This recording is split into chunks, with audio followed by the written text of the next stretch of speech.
guy became a millionaire using Facebook and YouTube. He turned his freelancing into his profession and now he's making a lot of money. This is Hisham Server. Using social media, Hisham teaches digital skills. He founded 2 brands.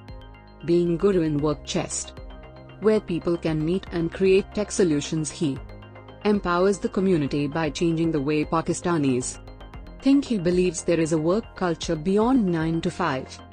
He pushes his followers to become entrepreneurs and choose unconventional careers. Because of his efforts, he received an award from the Prime Minister of Pakistan. His story has a lesson, and that lesson is that a regular job is not just the way to success, because there are a million ways to be a millionaire.